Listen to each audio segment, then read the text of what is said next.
Hi, everybody, and welcome to another episode of the Double A Team Podcast. I'm your host, Stephen Nagishi. Thanks for joining us on this Sunday night.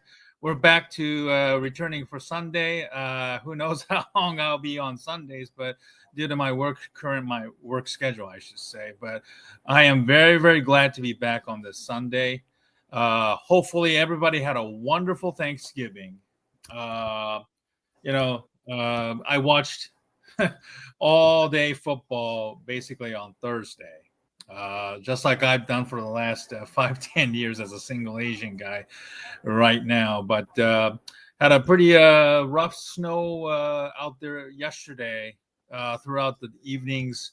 And wherever you are, especially in the Midwest, I hope folks, stayed safe out there, especially, Midwest, Chicago, Detroit, Missouri, and some parts of Minneapolis, also in that region. My co-host from the awful announcing to my left on the screen, associate editor Ken Fang is joining me once again. Ken, happy Thanksgiving, and I hope you had a wonderful Thanksgiving with you and your family. Thank you, Stephen. It was nice to be with my sister for a little bit.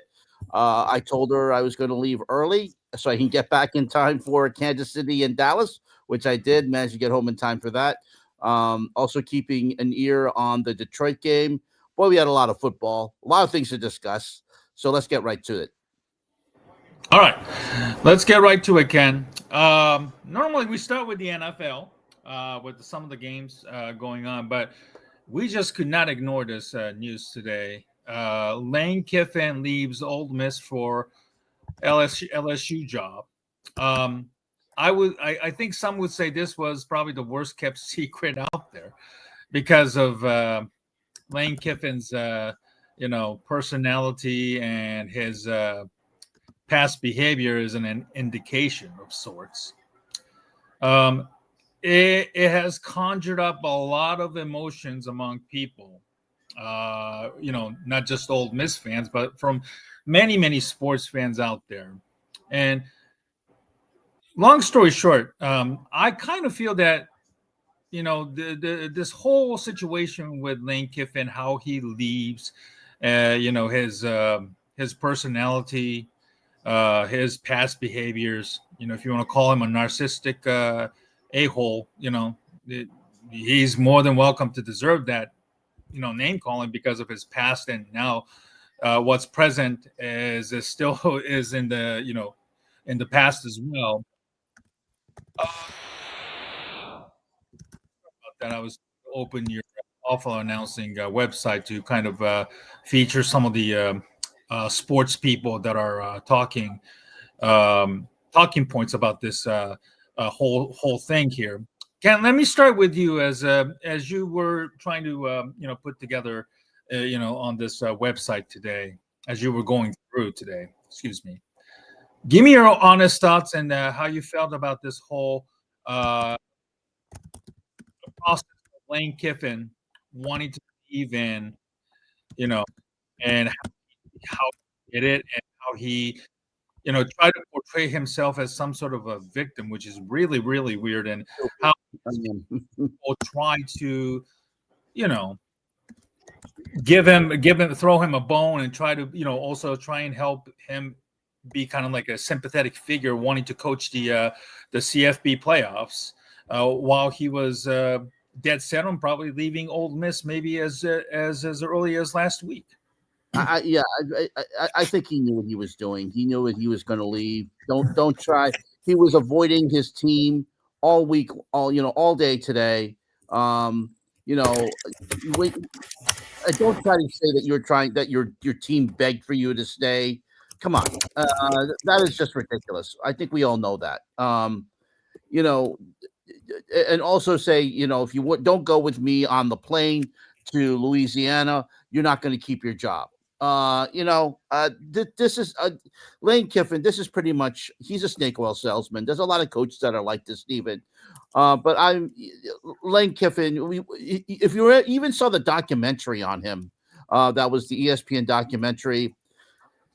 He's always been like this. Whether it's been his earlier career. I mean, Mississippi was where he finally got success. He hasn't had some really success anywhere. Tennessee, wherever he's coached.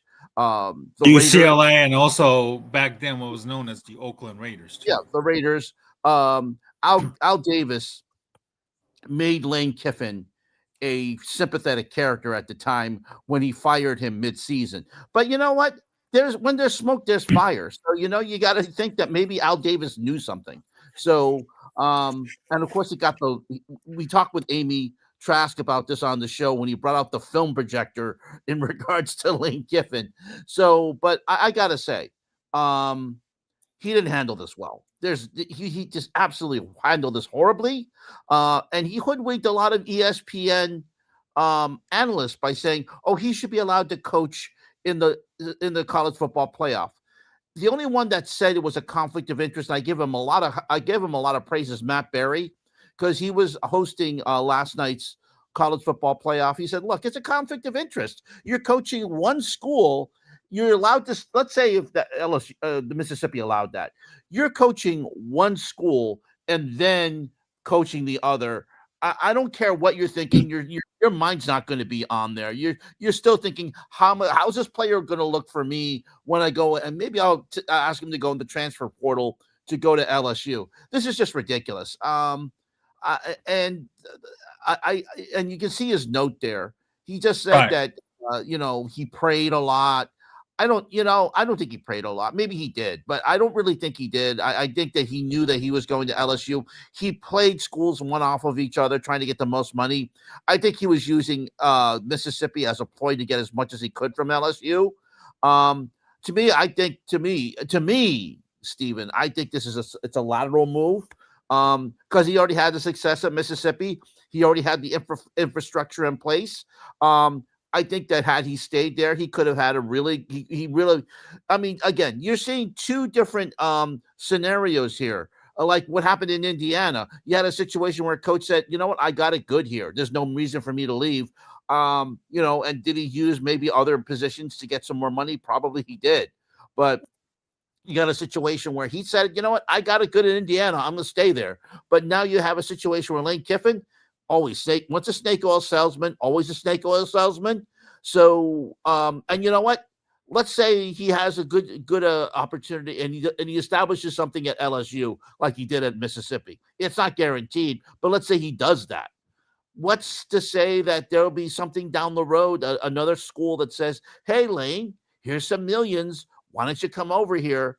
What's to stop him from doing the same thing? He's done this all along, Stephen. So, and what's interesting is that even kind of ironic that Rick Pitino, who has done this all along in his career to other schools when he was going from Providence to Kentucky to the Boston Celtics to, not Kentucky, but he went to the Boston Celtics, New York Knicks, then Kentucky, and then, all these other places, that, basically temporary stops, Louisville. I just don't, it's ironic. He was the one that was kind of a voice of reason. He said in a tweet, he said, "Hey, what's with this football calendar? So does this mean that I'm a number one seed and I have a chance to go and leave right before I coach the NCAA tournament?" So that's I'm paraphrasing here, but I just don't. I really don't see Lane Kiffin. I mean, like I said, he may be successful at LSU. He may not, but I don't really see. I can really foresee somewhere down the road in maybe a few years that he does the same thing to LSU that he did to Mississippi. He's just that type of guy. So here's his letter that he posted on Twitter, his own Twitter. Right. My request. So the biggest problem has been that he wants to coach this team into the playoffs. My request to do so was denied by Keith Carter, who is the Ole Miss athletic director, despite the team also asking him to allow me to keep coaching them, which is total BS, to be honest with you. And it's almost funny that he tries to portray himself as a victim, right. like a victim of like a cancel culture or whatnot these days. And this is what I wanted to talk about. somebody actually today posted about sports is like a reflection of our society today, both good and bad. First of all, let's go back to what he said here. After a lot of prayer and time spent with family, as somebody who's who's kind of gotten so sick of this, people quoting Bibles and they call themselves God-fearing man, women, or whatnot, in their Twitter handles, and they quote these types of nonsense. I've come to realize that anybody who quotes religion, or at least try to pretend that they quote, in their whether it's coach speak or somebody, especially in politicians these days, I'm going to automatically assume you're full of shit. Okay, and I'm saying this very, very mildly, because you're acting as somebody who is God fearing and whatnot, and then you try to use God as a way of excusing yourself. Look, you wanted to take LSU job. It's a free choice. It's a free country. Okay, you got more money, you got more NIL money, you got more resources, and probably the issue with many people is that in this case you get to recruit LSU, Louisiana, which has been known for a fertile ground for football talent, with right. Historically, with the Mannings and Marshall Faulk and among others. So you get to recruit the entire state, pretty much, of Louisiana, and you still get to stay in the South. Go to places like Georgia and Florida and recruit. And even go to Texas now that the Texas is in SEC country now. You could go there and literally poach any players. And with the NIL money, that's probably a lot more than what Ole Miss has from a historical standpoint. Mm-hmm. I understand the allure of the LSU job, and I get it. I don't think nobody's criticizing Kiffin for taking the job itself. It's how he took it, and then releasing a statement like this, using God, and then try to portray himself as a victim of being run out of town. So he's like, okay, I guess I have to go to LSU now. Mm-hmm. It's like, it's a reflection of our society where people, again, using these quotes from Bibles or, using Christianity or whatever the religion you believe in or practice as a way of, portraying yourself as a victim or as using it as a reasoning for, doing something, good and bad, and then not taking any accountability for yourself.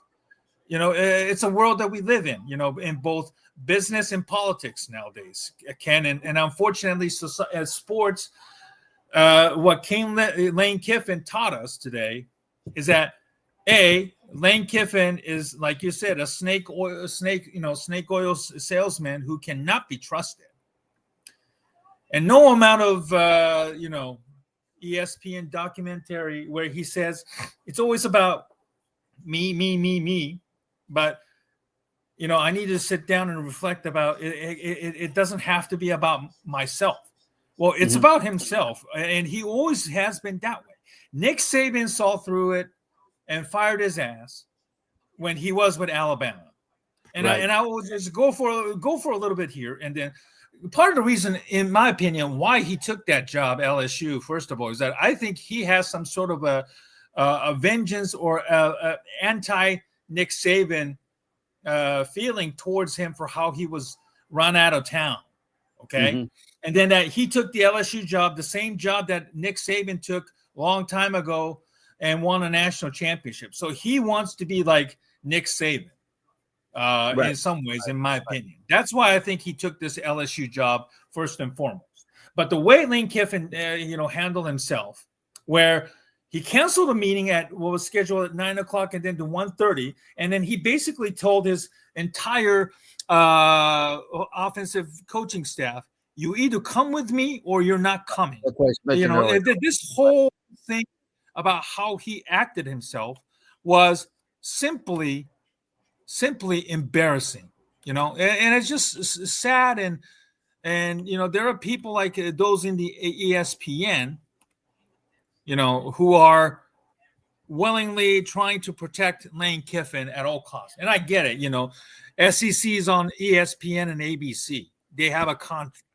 Every Saturday we see SEC games, 7-9, basically from 12 noon Eastern all the way until, whenever the game is over, 11 p.m. Eastern, or whenever the game is over. Right. I get it. ESPN has a vested interest in an SEC. Mm-hmm. Kevin Nagandi even himself had to kind of phrase it that also this was a conflict of interest. And right. That's one of the very few people who said, who didn't stood up for, for Lane Kiffin. And if you think about people like Kirk Herbstreit, Booger McFarlane's of the world, they're both they're all literally represented by CAA, Creative Artist Agency, which is a big powerhouse sports and entertainment representation agency. Lane Kiffin's agent is Jimmy Sexton. Jimmy Sexton is CAA, literally. So you connect the dots. Basically, you connect everything. CAA, Jimmy Sexton, Lane Kiffin, everybody who works at the ESPN, and even some cases Fox Sports. They're all interconnected. And you know what and then ESPN carries, SEC on ESPN. You think about it, they're all have intertwined, right? They're all intertwined. They're all working together to protect interest, because you don't want to upset anybody. And it just makes me sad. What you see in the sports is a reflection of what we're seeing in society today with the politics and business. Yeah, I'll say this, Stephen. I mean, for this story to dominate college football like it did for a week, I mean, there are other things to talk about in college football. Like the rankings, the college football playoff, who's going to get in, who's not going to get in. Lane Kiffin made this about himself. He's always been about himself. He's a guy that has a big ego. I think, as you mentioned, he wanted to go to LSU to kind of like say, hey, look, maybe try to, I don't say erase the legacy, but try to one up the legacy of Nick Saban. I think he's a guy that, to me, he's not happy to stay in one place. We've seen this before. What he did to Tennessee, what he did. Well, he got fired from the Raiders, but he's not a guy that would want to just continue.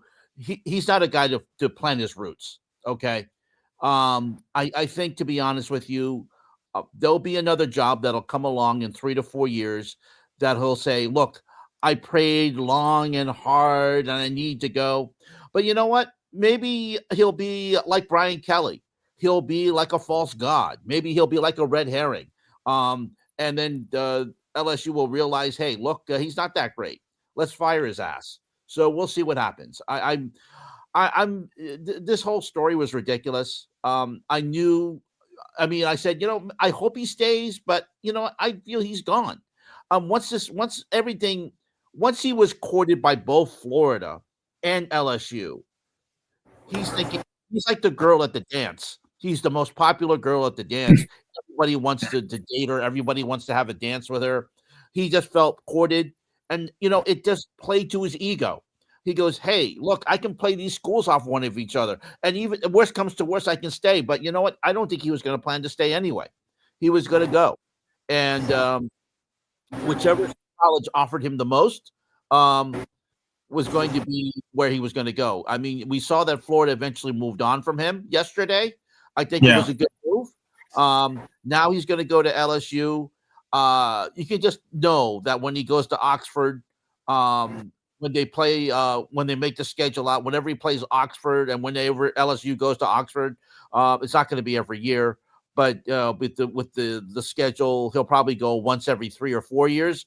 The fans are going to be out ready for him. They're going to boo him. He was booed at the tarmac today when he left. There was a lot of middle fingers there at the tarmac. There were some people who cheered him, but you know what? And you know what? I think he did a great job in trying to make Mississippi relevant again, and they're going to go to the playoff. They're just going to have an interim coach.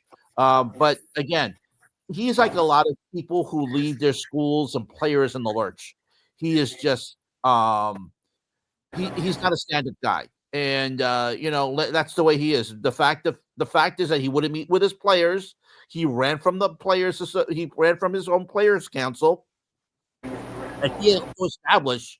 That tells you all you need to know. He hid from them, and then he said, "Oh, they wanted me to stay." I don't think they wanted you to stay. I think because the fact that you wouldn't meet with them and kept delaying this shows that you tried to hide under your desk until it was time for you to leave. So don't tell me that they wanted you to stay. I don't think they did. I think they said, "Hey, if you're going to abandon us," I'm sure that some players will follow him into the transfer portal to LSU. But you know what? He's just like I said, the best words to describe him is a snake oil salesman. He sells the people a false bill of goods, and he'll do that to LSU.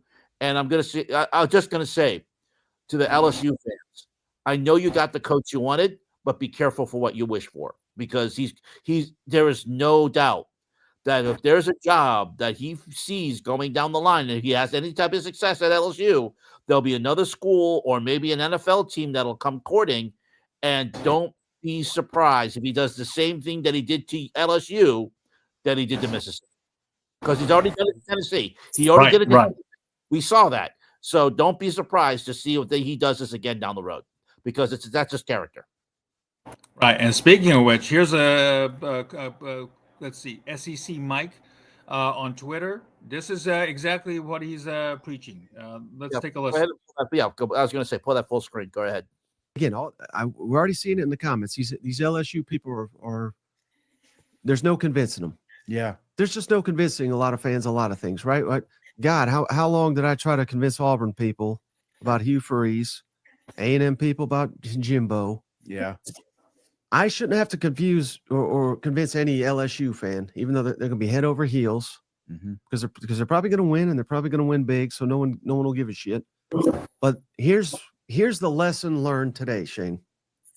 As if this is not beating people in the face, and apparently it's not beating anyone in Baton Rouge. Yeah. Your coach does not give two shits about you. Yes. He does not care about LSU. He does not care. He'll do literally anything he's got to advance himself, put himself in front of. Why he's down there is more attention, more. He thinks he can win at a higher level, I guess. Yeah. Even though they're winning at an incredible level in Oxford. But literally the second, Shane, Alabama calls him, Texas calls him, an NFL job calls him, his ass is going to be gone, whether it's the eve of the playoff, the eve of the national championship game, signing day, middle of the season. It doesn't give a shit. He's gone. He does not care about you.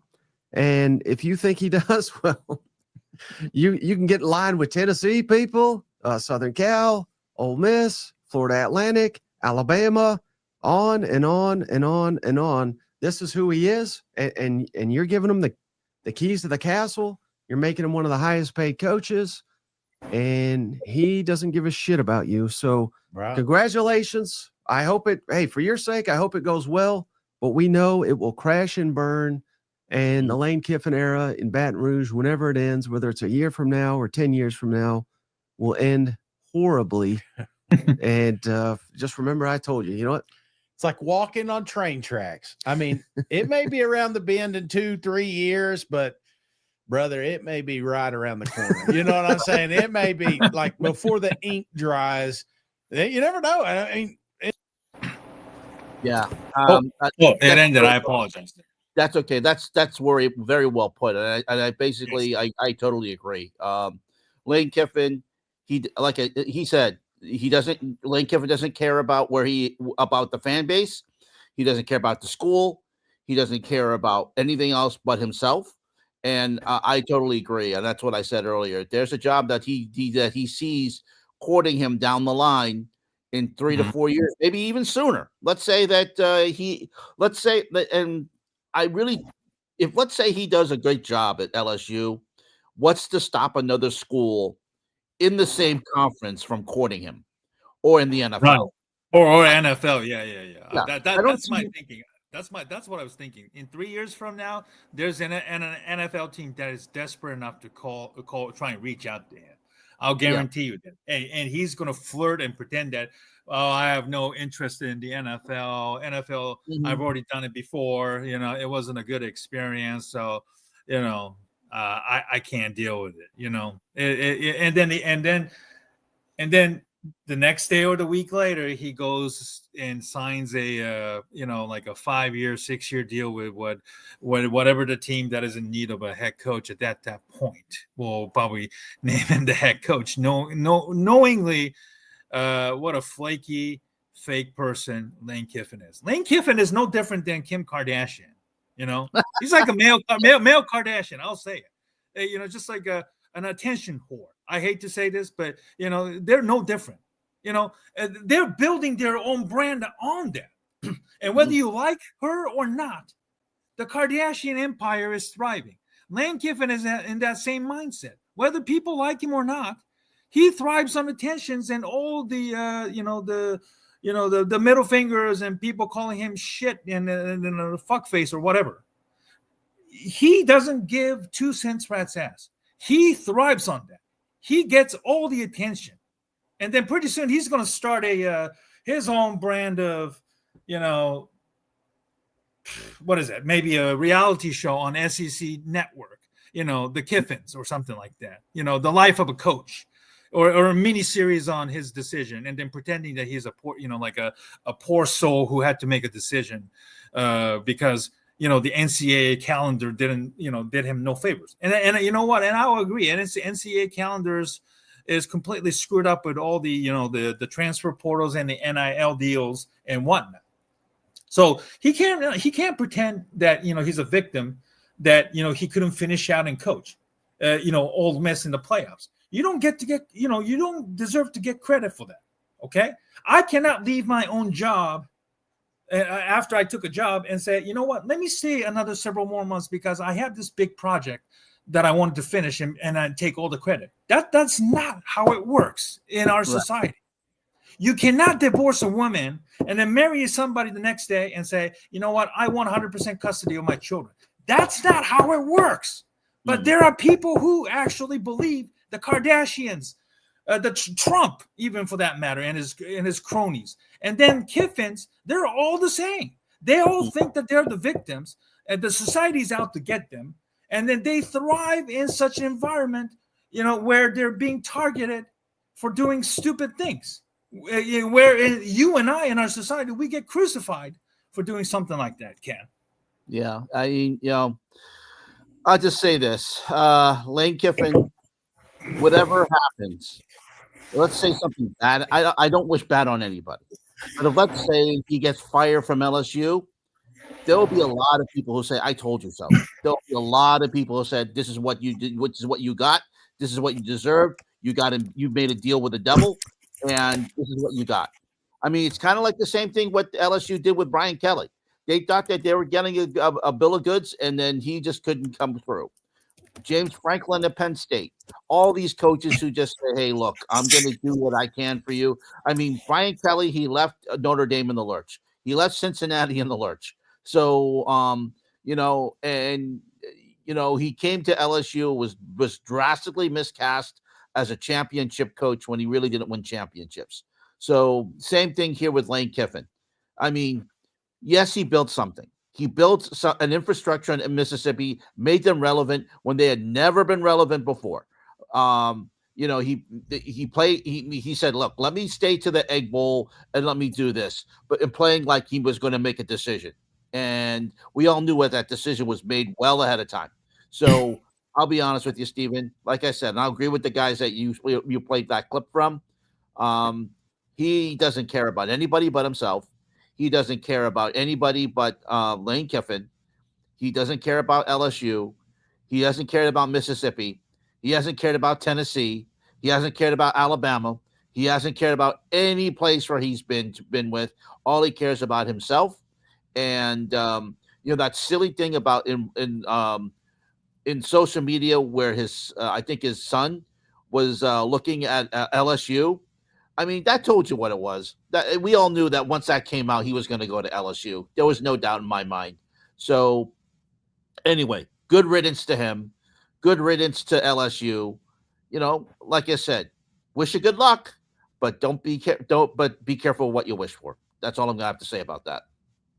Okay, I want to play a clip here about Gene Wojciechowski, who I From think ESPN. no longer works. He used to work for ESPN for 20 years. Okay.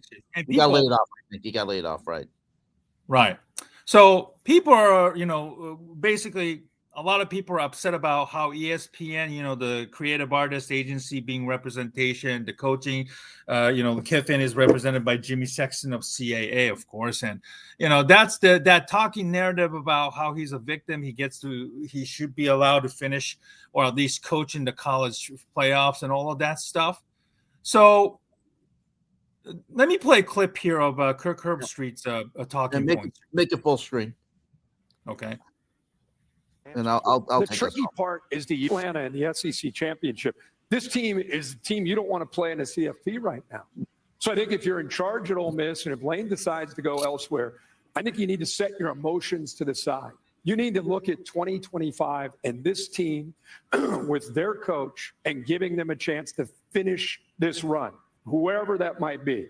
That's the tricky part here. I think there's no doubt if you talk to the players, some of them have come out publicly and said, we want our coach to coach us to the end. So I think Ole Miss administration is put in a very tough spot because if he were going to stay at Ole Miss, Eli Drinkwitz has already re-upped.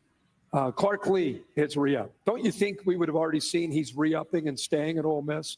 So there's chances are he's going to Baton Rouge. I think Ole Miss has to accept that and look at this as a magical year. You've never done what you're doing right now. Let Lane Kiffin, if he leaves, and these players finish the run this year. That's dumb. You can take that off. That is extremely stupid. That is one of the dumbest comments I've ever heard. And I respect. Yeah, Herbstreit is also represented by CAA, by the way. Yeah, and I respect Kirk Herbstreit, but that is one of the dumbest things I've ever heard.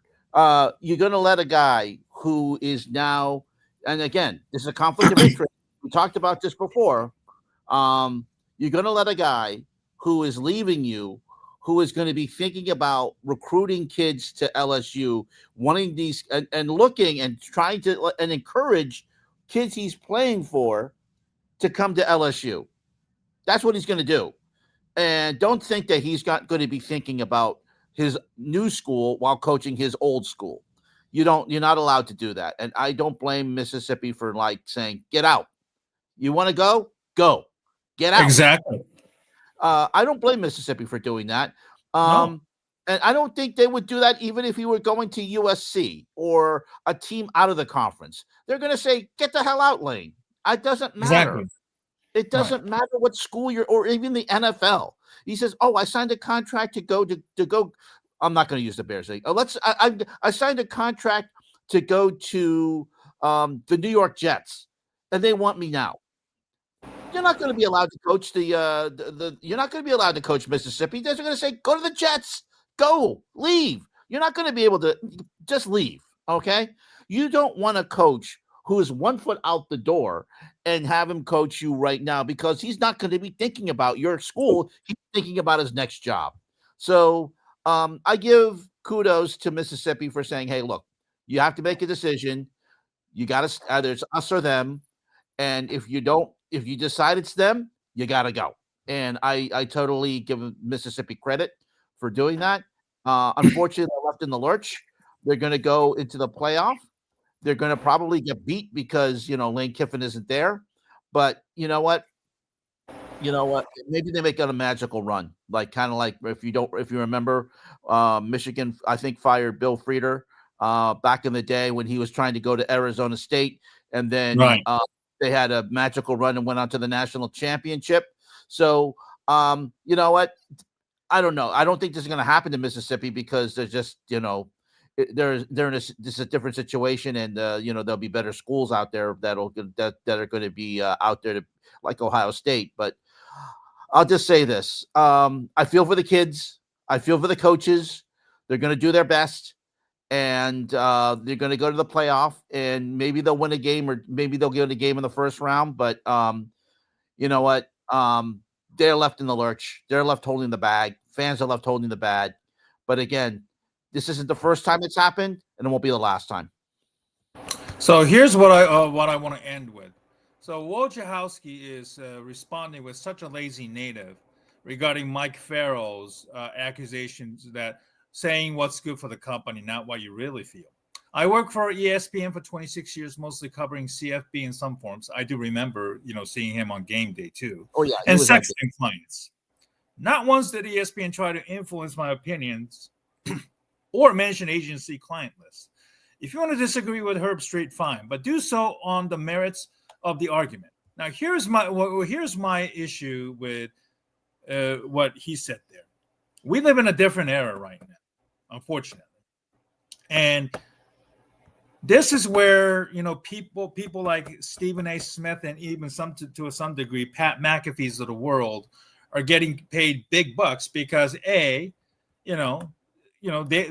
because the mega media companies are chasing clicks and likes, sensationalism, and how loud and obnoxious they can be, or if they can toe the company line to some degree. Although, I think Pat McAfee is a little bit of a different cat because he's always criticizing somebody at ESPN to some degree.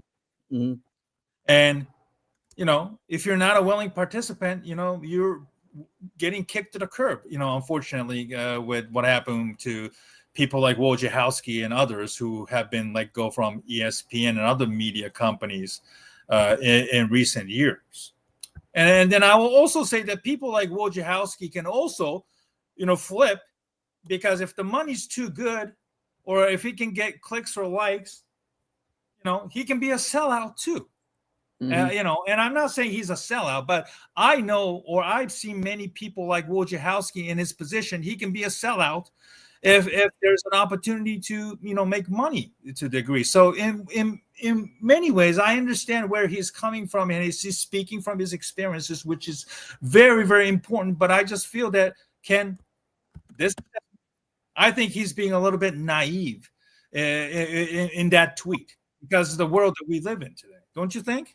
Well, I didn't see his tweet, and you know what? I know. No. What I just showed you, the one that I just showed you earlier, just now. Yeah, I know. I know what you're saying. I'm not really, that's the first time I saw it. So, Wojciechowski is used to was a respected journalist at one time, but you know what? It's kind of a weak argument when you're saying I never was influenced by that. That's fine. You wrote what you wrote, and you did what you had to do, and you did your features, and I saw a lot of them were pretty good. They were probably produced by other people, but you wrote the scripts. But I'll just say that, hey, if you want to be a company man, that's fine, but just know that where the bread is buttered. That's all I'll say. All right, we'll put a bow on this topic. Let's move on to the NFL Week 13. It started with the Thursday night Thanksgiving action. The Packers beat the Lions for the second time.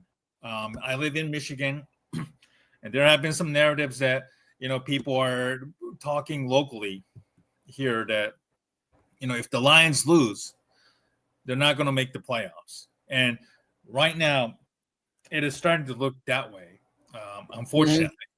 Mm-hmm. And look, the Lions had a pretty big news came, when their retired center, Frank Glasgow, announced the day after. I think it was the day after the Lions lost. He was actually making Graham Glasgow. I apologize. He was making a comeback, and the Lions Twitter made a big post about him coming out of the tunnel as if he was making a huge return. They do need him, but right. And then it turns out during the medical yesterday or so, or maybe Friday. It turns out he had a grade 3 ligament issue or something like that. So his retirement. So yeah, he he's gonna cannot. stay retired. He cannot. He Yeah, he cannot. got to stay retired. Yeah, he failed his physical at least. So that's just basically the Lions season in a nutshell. You know, Dan Campbell kept going 4th downs after 4th downs with no success. You know, they call him Dan Gamble for a reason, but it's not working out, unfortunately. Not this And season. yeah, and it's kind of like the Lions seems to have kind of like lost their identity, and the offensive line's beat up. That's a pretty big issue, and Ben Johnson leaving for Chicago, and we'll get to the Bears in a bit, but leaving is turning out to be maybe a significant blow, significant hole. Yeah, Considering that now Dan Campbell has to do all the play calling and do the head coaching and everything. He's got a lot on his plate, like people saying. It turns out to be that way so far, Yeah, and Aaron Glenn going to the Jets. The defense have lost their identity as well. They lost a lot of lost another safety during the game against Green Bay. This was a chance on Thanksgiving Day for the Lions to make a statement, Steven, and to say, hey, look, we're defending our turf. Green Bay is coming in. It's a division rival. We're going to be seeing them twice in the next 3 weeks. Actually, they lost in week 1 to Green Bay as well. So we need to come back and make a statement here against Green Bay. They failed to make that statement. They couldn't stop the run. They just couldn't stop it. And I mentioned last week that Jordan Love had regressed. Well, he didn't look like he regressed at all last week. He looked really good. So here's an opportunity for Green Bay, and they're going to make a play for the division, it looks like. I mean, Minnesota right now is looking really horrible against Seattle. Detroit right now playing themselves out of the playoffs. Right now, it looks like it's going to be between Chicago and Green Bay. So I give credit to Green Bay. I mean, they played up. They were ready. Jordan Love played within himself, and they played a great game against Detroit. Every time Detroit Green Bay was always ahead, but they would go up by 10 points, and then Detroit would come back and score and make it within 3.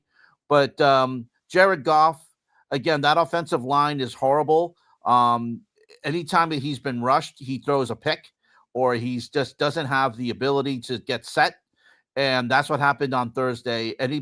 Green Bay was ready. Micah Richards, I mean, there's a reason why that trade was made. Micah Parsons, right? Micah Parsons. Micah Richards is the analyst on CBS for soccer. But Micah Parsons, he's done a great job. He stabilized that defense. He's made a great job in also in the culture in the locker room. So, Steven, I think that trade worked out for both Dallas and Green Bay. And I'll be honest with you. I thought Jordan Love had regressed throughout a couple times this season, but he looked really good on Thursday. And if that's the quarterback we're going to be seeing, watch out. He's going to be really tough to beat. But I got to say, I was really impressed with the Green Bay on Thursday. Yes. Okay. And then the other game was the big one, the Chiefs and the Cowboys. And I got to tell you, the game live up to its billings, and it was really exciting from start to finish. The Cowboys shocked the Chiefs 31-28. And I know people were talking about the Chiefs' demise. At least they staved off for 1 week with an overtime win over the Colts last week.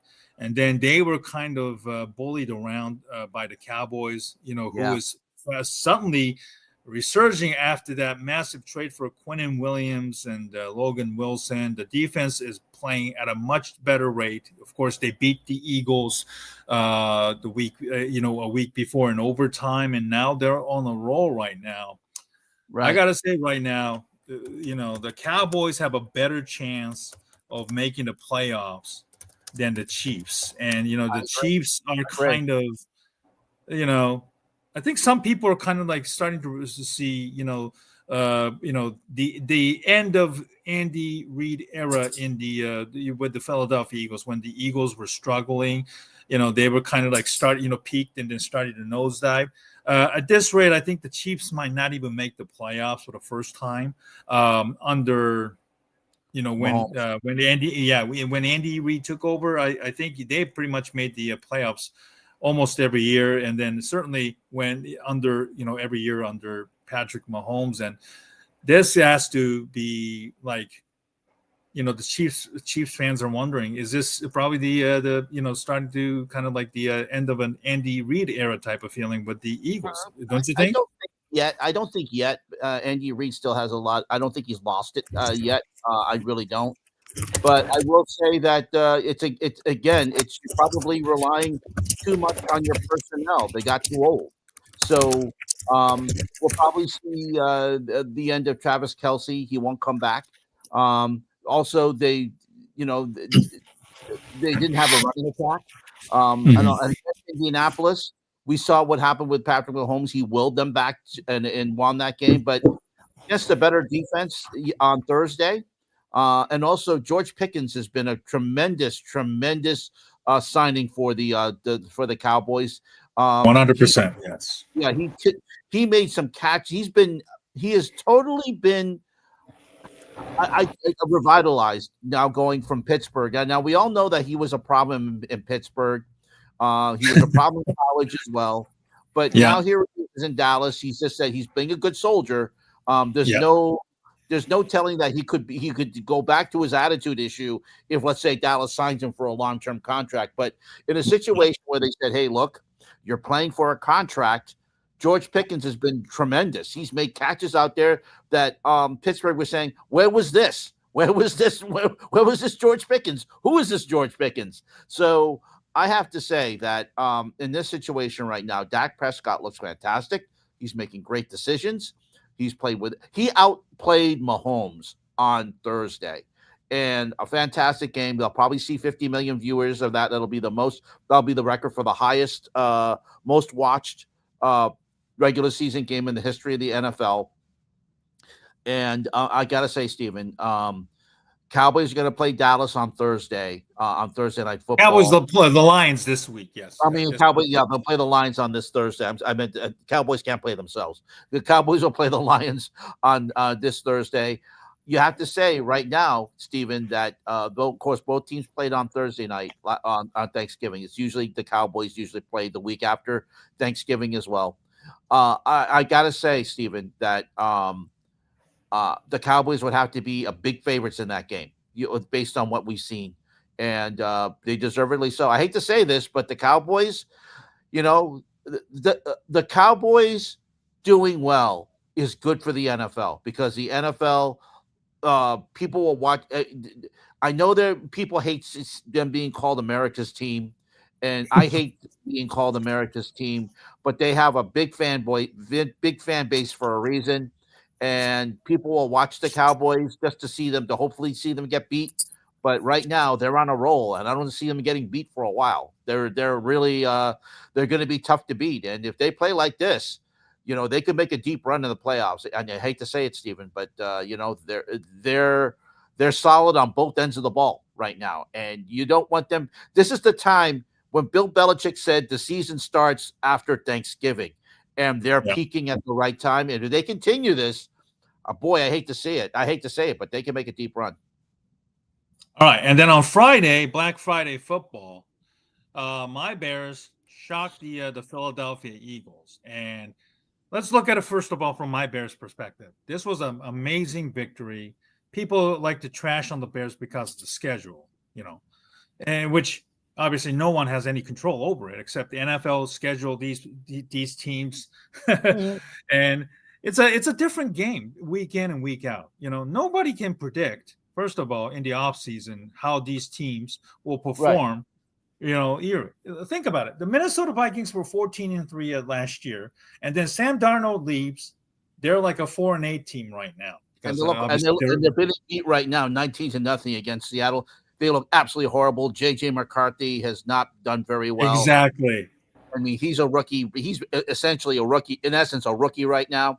So they made a bad decision to let Sam Darnold go. But you didn't know that at the beginning of the season. You had no idea. You really didn't know that. So exactly, nobody can predict that. If you're going to point about the schedules, Blame it on the NFL. They're the ones coming up with these schedules. No, the NFL has no idea or no script about, okay, this team is going to be 5-5 on this week and so forth. That's not how it works. And the perfect example is the Patriots, because we didn't know they were going to be 10-2. We had no idea. They're right now they're on a huge winning streak, and right now this is bad for America. We don't need to see the Patriots good. We don't need to see them back again. It's bad for America that the Patriots are back. So right, and the Patriots and the Bears are playing both the last exactly last place schedule. So you're going to criticize the Bears, criticize the Patriots too. So again, going back to this game, Ken, the Bears just almost whooped the Eagles line of scrimmage, especially from an offensive line perspective, almost rushing for 300 yards. DeAndre Swift, Kyle Monangai was amazing running. Both over 100 yards. Both, yes, 281 yards. First time since 1985 Bears when Matt Suey and Walter Payton did it. So it's been a long, long time, 40 years in the making. That's of course, that's not a sign that says Bears are going to the Super Bowl just yet. But I was thoroughly impressed with how the Bears kept running.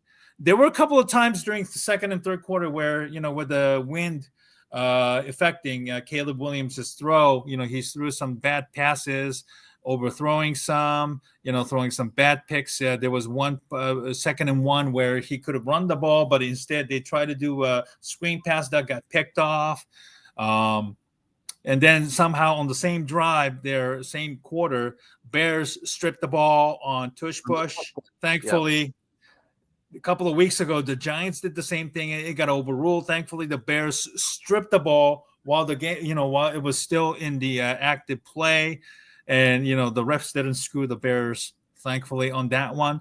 And then from there on, they got back into running the football. Kyle Monangai kept running big yardages, kept gushing the Eagles defense and finished off with a touchdown, and I think that was pretty much it for the game itself. It was incredible, even in the Caleb Williams not so fine games, the Bears found a way to win. And the run game is just a huge, huge part. After the bye week, Ben Johnson fixed the run game with the offensive line just simply dominating. This is a formula that Bears need to stick to as the weather gets bad in December with the snow and the wind, in Chicago and other places. Every game from this point on for the Bears is basically outdoors. There are no more indoor games left. Right. The ones in San Francisco last game will be also pretty bad because of the history of San Francisco out there, dating back to the candlestick days, with the wind pretty being it's a little bit better. Right. But let me just say this. Both you and I, last week on Monday, we said the Philadelphia Eagles were there for the picking. We both said the Bears would win this game.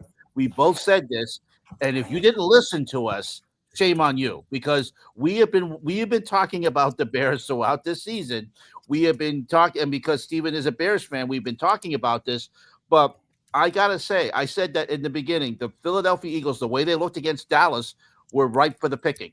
And I have to say, everyone's been talking about Vic Fangio's defense, and it was, and deservedly so. The Eagles' defense up until the Dallas game had been playing extremely well, but they looked tired out there. But that's not to take away anything from what Chicago did. The Bears did the right thing by attacking their defense by saying, Vic Fangio says, if you're going to beat us, run the ball. So Ben Johnson said, okay, I'm going to run the ball. I have two great runners. I'm going to run the ball. You stop them.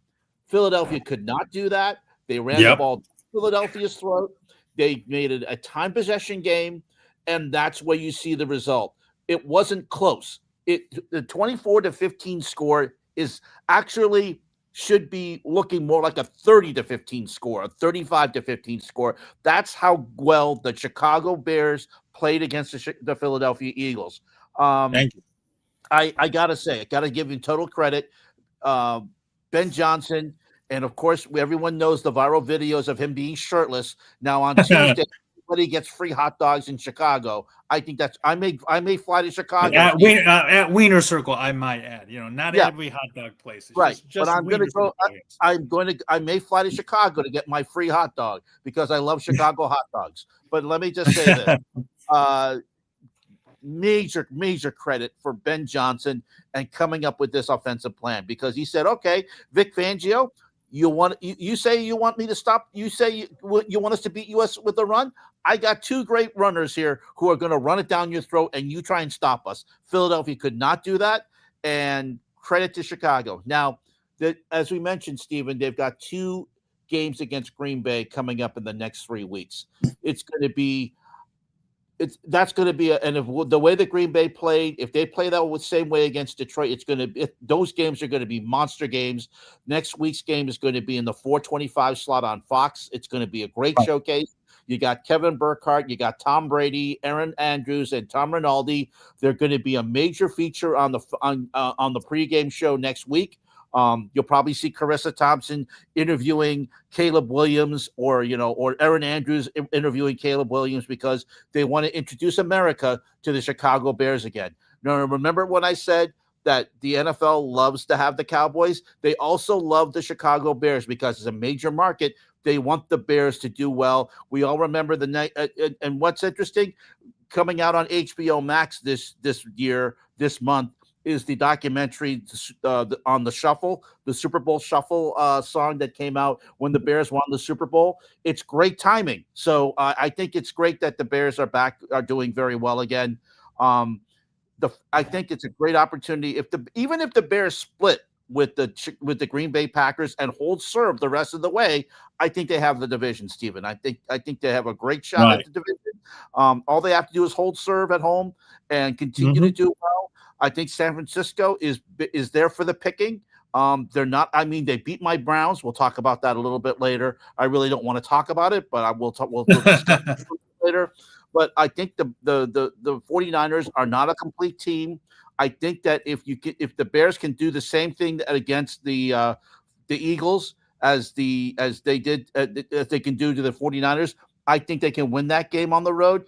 And I think they will also get the division. I think right now that the way that they're playing right now, Stephen, you split those games against Green Bay, you win at home, you also continue to win at home, and the rest of your games you have to hold your serve and maybe win one more road game. I think you've got the division. Right, and the Bears are number 1 in the NFC at the moment because Carolina upset the Rams this afternoon, shockingly. Yes. This was a back and forth seesaw match. It was pretty good too. I had a feeling that was going to happen. I'll be honest with you, because the Rams are coming to the East Coast, and Matthew Stafford threw a pick 6 earlier today. He threw a couple of picks today. But anyway, let's go. Let's finish on this Bears. The Bears. I just really, like I said, Stephen, they're right now the hot pick on NFL on Fox NFL Sunday earlier today. Both Michael Strahan and Terry Bradshaw and even Howie Long said, "Look, I am now after they beat the Philadelphia Eagles on Friday. I am now a Bears believer." I like to think that you and I were on this train early. You were on that train earlier before I was on, but now after I saw what they've done, and then we told you that they could win this game against Philadelphia. I really do think that the Bears can win this division. Like I said, you split with Green Bay, hold serve at home, win one more road game, you've got the division. And I think you hold that formula. With the way that and who knew that they were getting right now. I know the number 1 seed. You're not thinking number 1 seed. You just want to get to the tournament, but getting a bye would be really nice to be healthy. But even getting a home game during wild card weekend, because only the number 1 seed gets the bye in the you have to think that the Rams may find a way to get back to that number 1 seed. But right now, you got to be thinking right now, Steve. I know you're going to tell me you're cautiously optimistic, but I know another part of you thinking, hey, wouldn't it be great to get the number 1 seed and get everybody to come through Soldier Field and just like the old days and get everybody and Bears weather in Chicago on a January for the NFC. I know we're talking way ahead. We don't want to discuss that. Right. But I appreciate it. Yeah. Yeah. I mean, no, I think right now, correct. I think the Bears are right now a favorite to win that division right now. I really do. Yeah. Let's win the division. The next 3 games, Packers on the road, your Browns the next Sunday, and then the Saturday game against the Packers again on Saturday. So the next 3 weeks are going to be crucial for the Bears in determining, forget about number 1 seed at the moment. They might be at the moment, but that's not of a great concern. You have to win the division, and I think that's what it boils down to. All right, let's go to the Browns 49ers. I happened to catch most of this game because it was on the local CBS game affiliate today. Ken, it was actually a pretty good contest pretty much until, halftime. It was actually, they led 8-7, that the 2-point conversion was a little bit iffy. I'm going to say that's it was 8-7, but give me your thoughts on the game. The defense kept the team in, but, special teams turnovers and, Shadir also struggled a little bit today, in my opinion. Yeah. I mean, I think, after watching what he did in Las Vegas, and I told you it was against Las Vegas, a very bad team. San Francisco is a remarkably much better team, and they will be ready for Shador, and they look like it. I mean, he tried to do his short dink and dunk passes, which he got away with against Las Vegas, and he got a lot of yards after the catch. San Francisco was ready for that. Although he did one great throw right before the half, he threw a touchdown pass. He did a great job. He threw to Harold Fannin Jr. He did a great job rolling to his right.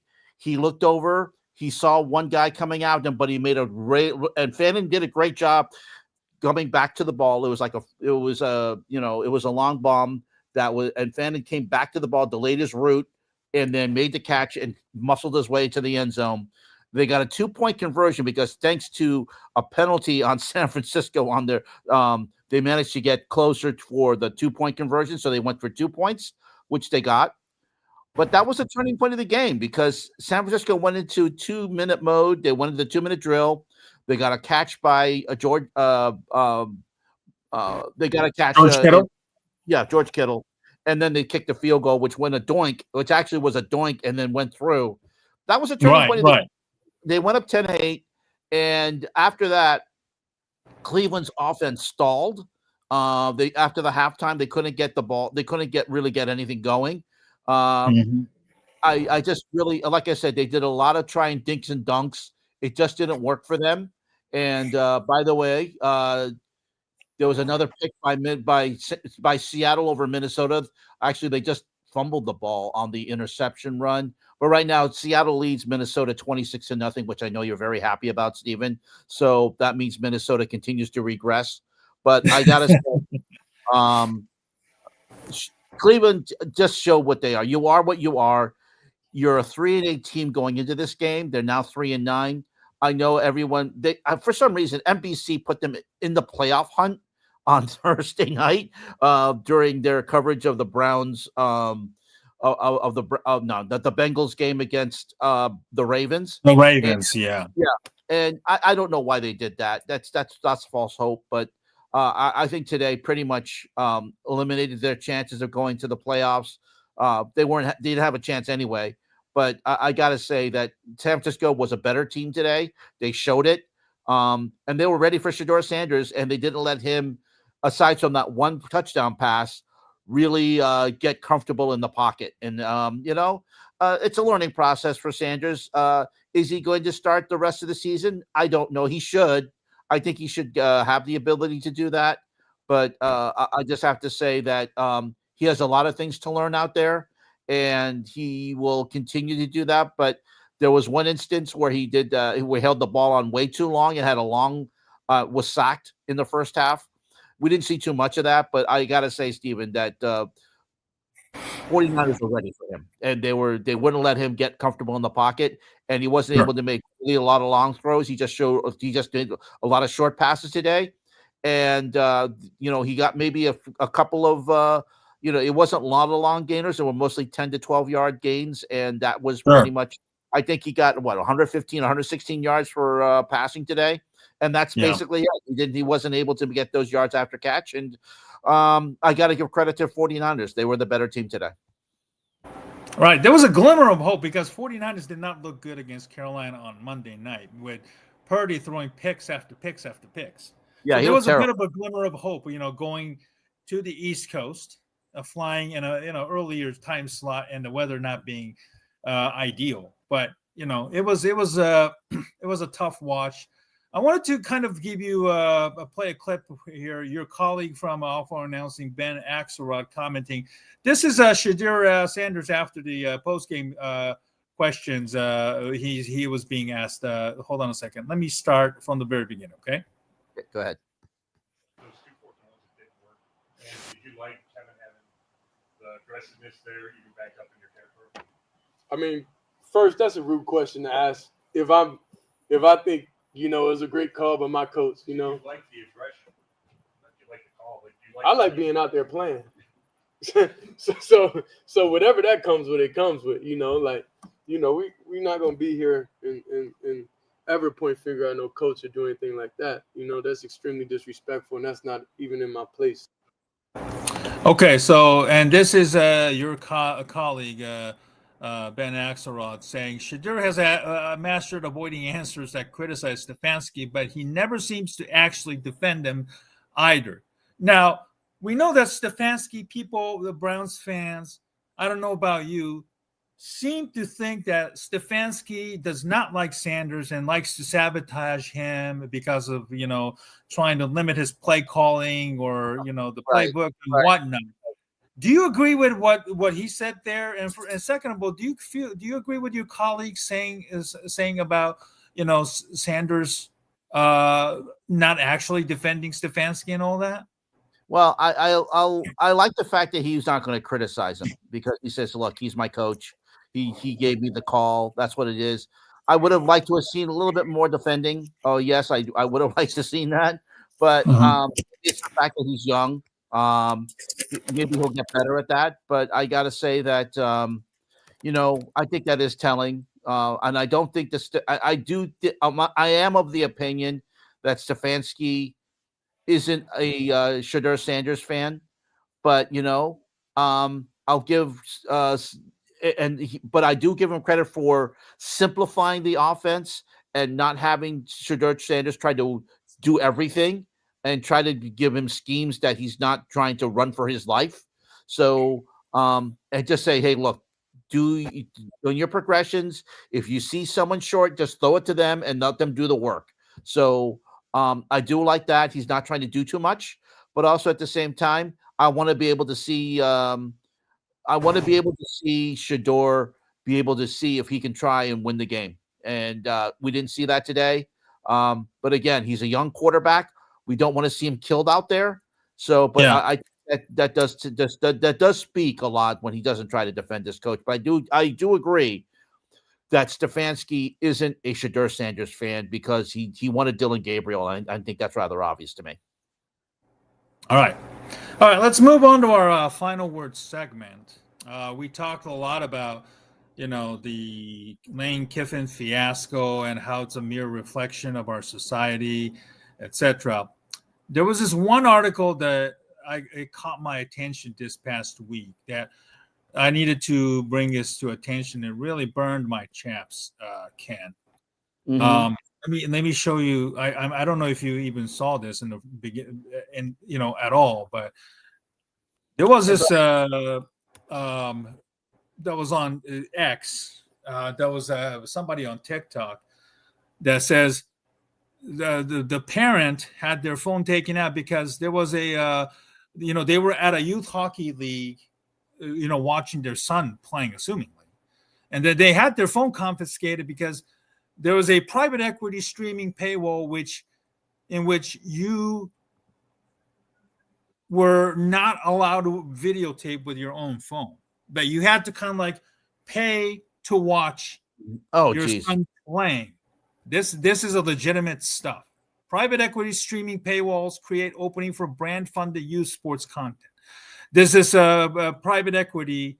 Black Bear Sports Group charges $26 to $50 to stream youth hockey games while prohibiting personal recording at its 42 rinks across 11 states. Think about this. Think about this, Ken. This is preposterous. I talked about the society, the reflection of the society in sports and all that kind of stuff. Private equity getting into youth sports has been somewhat of a controversial topic. Well, this is why. Think about this. You cannot attend your own child's hockey. Now it's probably going to move into soccer, baseball, and other youth sports. Yeah. In which you could be, out there rooting and supporting your children. And sometimes even a father could be a coach in this case. And you have to pay to watch your child play. You cannot even attend the game itself. You're allowed to attend the game, but you cannot even film it. Next thing they're just going to say, parents, you cannot attend the game. It's just, you have to pay to watch your child play in real time. This is preposterous and this is stupid. And everything is up for money.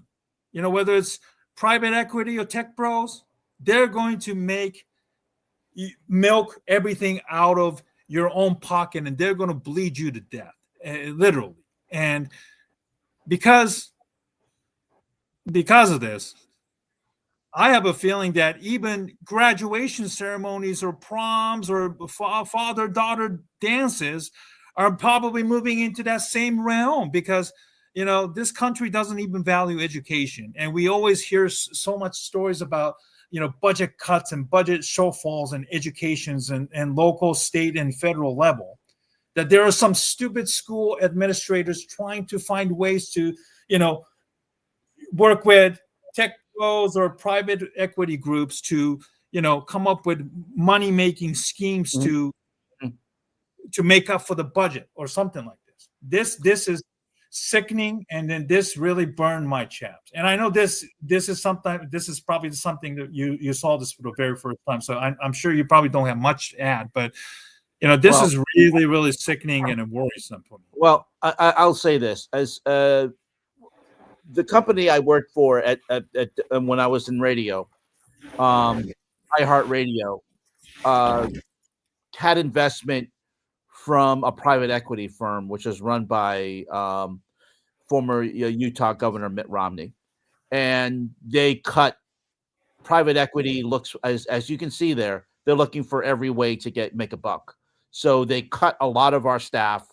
They didn't cut me, but they cut a lot of staff and cut and say because we're investing in you, we need to make our money back.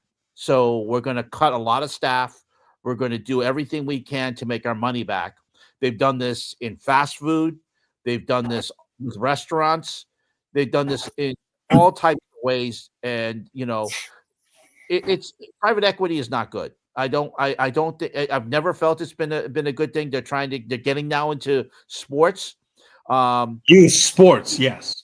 We said it with youth sports. They're also the Big Ten is trying to get private equity to get in. Right. Yes. And we saw that how USC and I think Michigan blocked that deal. Good for them. The Big 12 is also getting private equity to invest in them. The NFL is only allowing a certain amount of private equity investing into certain teams. But what's not to say down the road, Roger Goodell says, all right, well, since you're allowing private equity in for maybe 10%, why don't we allow 20% or 30%? Or even worse, have Saudi-backed funding or Qatar investment funds to contribute to sports washing. Right.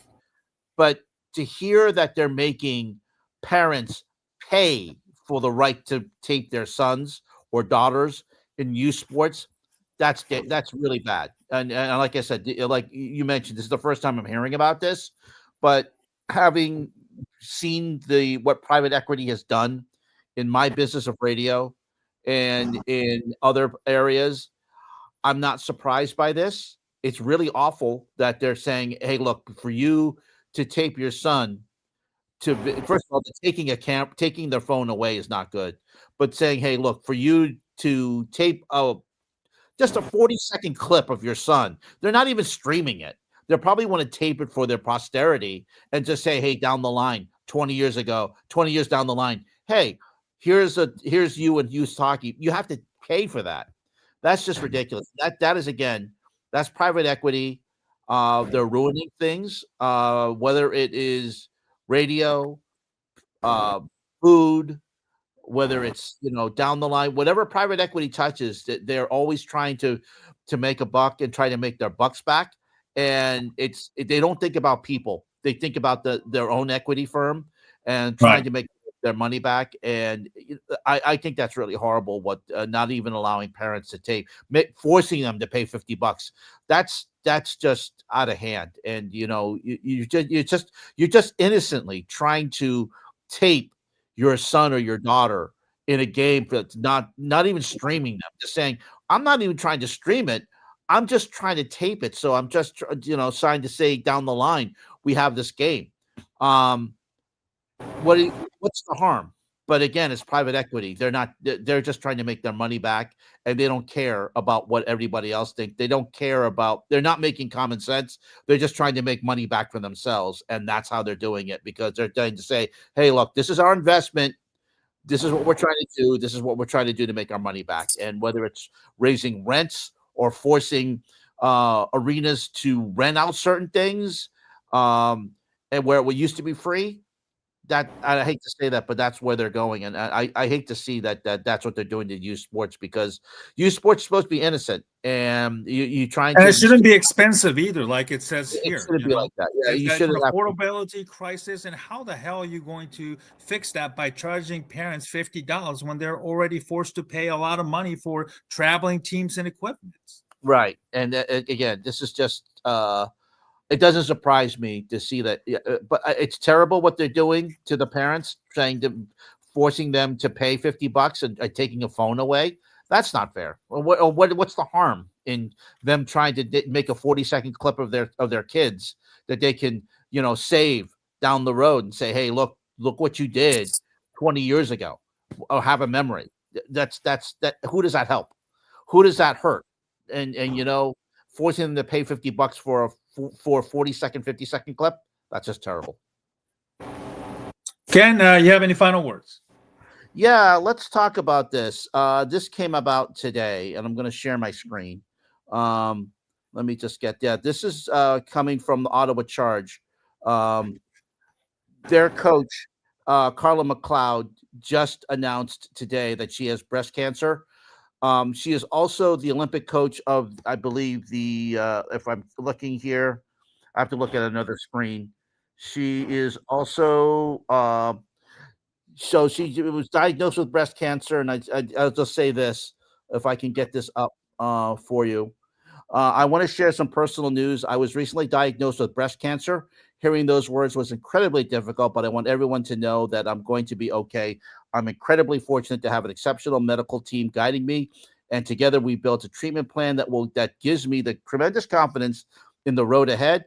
There are some variables to be determined as we move forward, but my goal, without question, is to be behind the bench as often as possible. She's the coach of the Ottawa Charge in the PWHL, which is the women's hockey league. She said, I have the best job on the planet. Coaching the Ottawa Charge and the Czechia women's national team is a privilege I cherish deeply. One of my biggest concerns outside of my own health was the possibility of not being able to fully support the two programs that mean so much to me. I finally exhaled when my medical team assured me that my treatment should have minimal impact on being present for the Charge season, and that I'll still be able to coach Czechia at the Olympic Winter Games in February in Milan. So that said, as I begin the treatment of phase this week, I will unfortunately have to miss our next game on Tuesday, December 2nd. The FOMO, of course, fear of missing out, will be real, but I'm incredibly lucky to be surrounded by world-class players, coaches, and staff who will keep pushing our group forward. Being with this team fuels me, and I intend to stay as connected as I can during treatment. Thank you in advance for the support and kindness, as I know our incredible Ottawa community always shows it means a lot to me. The Ottawa Charge also issued a statement. This came from Mike Hirschfield, the GM of the Ottawa Charge. He said the Charge and League are here to support Carla throughout her treatment. Her strength, resilience, and optimism shine through in the most challenging circumstances, and we know she'll approach this next chapter with the same determination she brings to everyone she does. She has built an incredible coaching staff, including assistant coach Haley Irwin, who will serve as head coach on Tuesday while Carla begins treatment. So we give our best to Carla McLeod. The fact that she is going to be coaching Czechia with breast cancer in February in Milan speaks a lot to her courage. This weekend on Hockey Night in Canada on Saturday, Sportsnet did a lot with Hockey Fights Cancer, which is a program which is very important to all sports. So, and we know how cancer has hit the hockey community all over the last few years. So, our best to Carla McLeod, and we hope that as she goes into her first signs of chemotherapy, and that the best goes out to her, and that she will be back on the bench soon for the Charge. And we look forward to seeing her at the Olympics in Milan in February as they go into the hockey tournament there. But our best to her. And I know that's not the best way to end our show, but we just wanted to say that Carla is showing a lot of courage, and our best to her. And we salute her for her continuing to coach the Charge and the Czechia national team in February. All right. On that note, we'll end our show tonight. Thank you. Normally it ends at 7:00, which we normally usually would come, but thanks to the NFL's scheduling this week, we decided to do it a little bit earlier. Ken, thank you for joining me once again. And 120 people watched our show, so we thank you very much for those of you who came on board. So we know that. We know that our stream is now available and done for not only phones but for tablets and smart TVs. So I try to give those feeds out to you on my X pages. So we appreciate that, and we appreciate the fact that you continue to find us. It's not. I know we have an inconsistent schedule, but we're going to try. We try to do our best to give that schedule and let you know on our social media platforms on X and on Blue Sky. But we thank you for coming on and joining us, all the 120 people who came in tonight. Right. And because the Bears are on at 4:25 schedule, we'll try and discuss with Ken about what's the best time to come on, maybe we'll after the game or before the game. After the game. We'll do it. We'll be allowed. Okay. Yeah. Hopefully they won't go over time, and it will be over by 7:45 or 8:00 Eastern. So hopefully that doesn't cut into your schedule there, Ken. No, I think that if we do that right after the game, I think that's fine. We'll discuss it, and hopefully, we'll discuss, your Bears winning on next Sunday. Yeah, thank you. Yeah, my fingers crossed.